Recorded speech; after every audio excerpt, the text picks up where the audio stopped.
Hello and welcome to today's episode of the Jacksonville Jaguars Insider Podcast. My name is John Shipley. I am your host and beat reporter, and I have been your beat reporter covering the Jacksonville Jaguars for On SI every single day since August 2019, and we're continuing to march forward through yet another season together. As always, you can find our 100% free, 24/7 boots on the ground coverage of the Jacksonville Jaguars when you follow us on social media such as Facebook and Twitter at Jaguars on SI.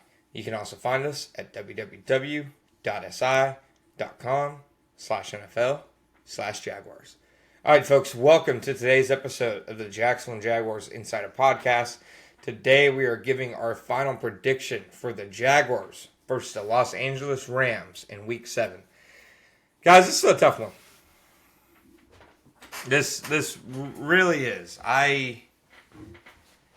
There are a lot of reasons for me to think the Jaguars, coming off a really poor performance against the Seattle Seahawks, will feel the need and the pressure and even the anxiety to do better this week.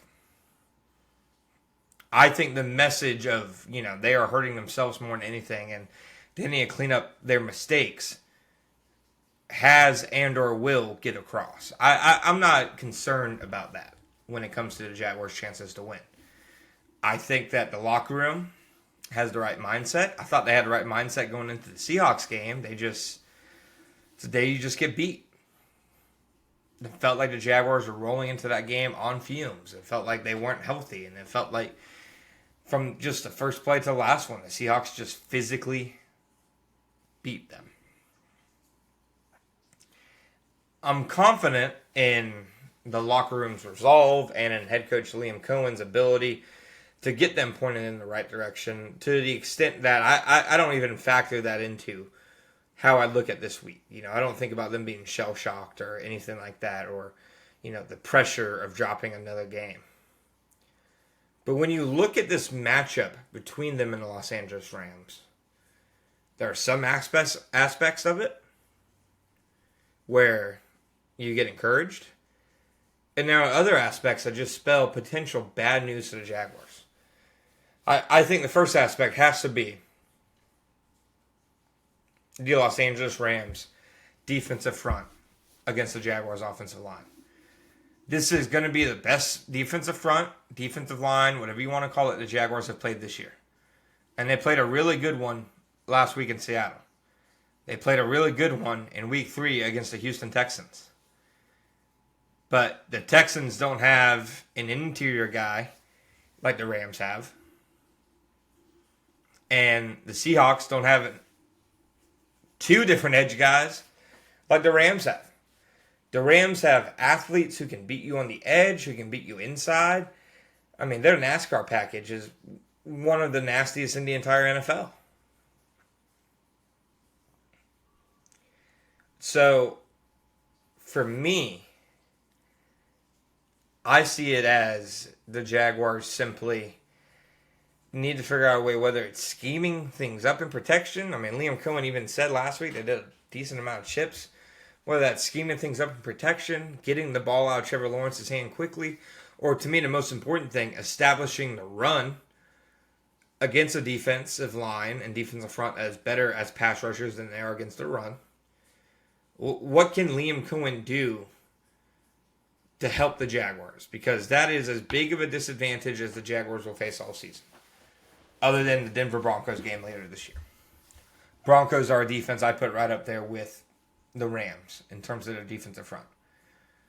And the Jaguars' offensive line, they have had 4 really good games this season. 2 not-so-good games in back-to-back weeks, including probably the worst Jaguars offensive line performance I've seen in my time covering the team against the Seahawks in Week 6.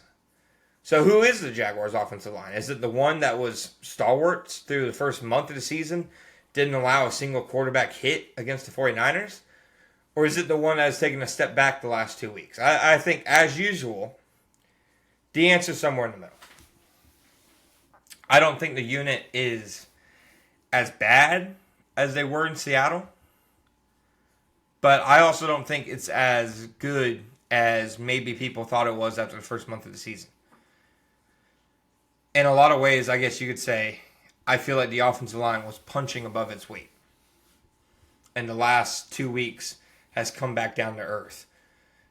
Maybe been a bit of an outlier, but I think you can expect the appropriate evaluation of this line to be somewhere in the middle. And if you take a line that's somewhere in that middle and put them against the Rams, that's still a clear advantage Rams. Jared Verse, I think, is a really bad matchup for this Jaguars offensive line. And that, coupled with the fact that I think you can make a pretty strong case that Matthew Stafford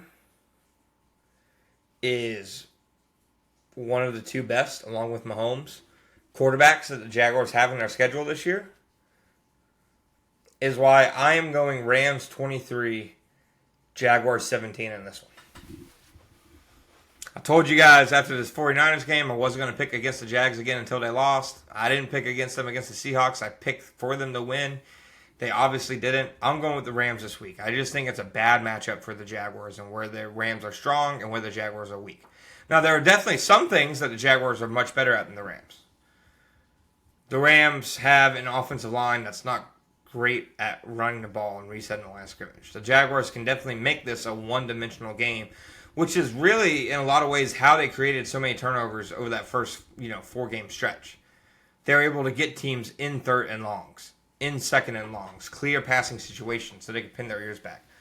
Where they've struggled, I think, mostly against the Chiefs was there was a lot of third and shorts. There was a lot of times that the Chiefs, had their full playbook at their disposal. So, for me, I think it's important to note that the Jaguars have a better running game than the Rams do. I don't think that the Rams have a great run defense. It's okay. I think the Jaguars can get something going on the ground against them.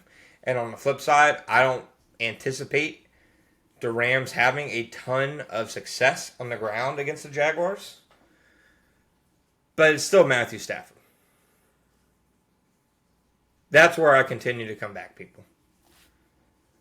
Matthew Stafford is just playing at such a high level and has always played at such a high level under Sean McVay and with the Rams. It is just hard for me to pick against him. And I completely understand and am cognizant of the fact that they might be without Puka Nacua, arguably the front runner for Offensive Player of the Year. But for my money, Stafford's my MVP pick right now. Over Baker Mayfield, over Sam Darnold. I think Stafford has been absolutely flawless for the Rams this year. That game they lost against the 49ers, you can put that one on Kyron Williams and on Sean McVay for his fourth down call. Because Matthew Stafford was shredding that game. And there was a lot of respect inside the Jaguars building for him and his game. I think just as much, if not even more respect than there was in the building when the Jaguars were preparing to play the Chiefs and Patrick Mahomes, who's also playing at a really high level right now. A 3-week stretch of playing Mahomes, the current rendition of Sam Darnold, and now playing Stafford. That's a brutal 3-week stretch, just in terms of what Anthony Campanella and his defense are up against. It really is. Because those three, along with Baker, I think are playing the best football of any quarterbacks in football this year. But those are the cards the Jaguars have been dealt. Those are the cards they must deal with. And I just think from the success that we've seen Mahomes and Darnold have for the last 2 weeks, I don't think this is the week the Jaguars defense gets back to playing like they were over the first month. And like I said, I know Nacua is obviously a big void if he doesn't play. He hasn't practiced yet this week. But to me, Matthew Stafford is just that level of a difference maker. Matthew Stafford is a blue chip level quarterback. And until I see a larger sample size and until I see the Jaguars have more high level success and consistency against the top level quarterbacks that they play, it's going to be tough for me to pick them when playing against an elite passer. Thank you guys for listening to today's episode of the Jacksonville Jaguars Insider Podcast. My name is John Shipley. Be back next time.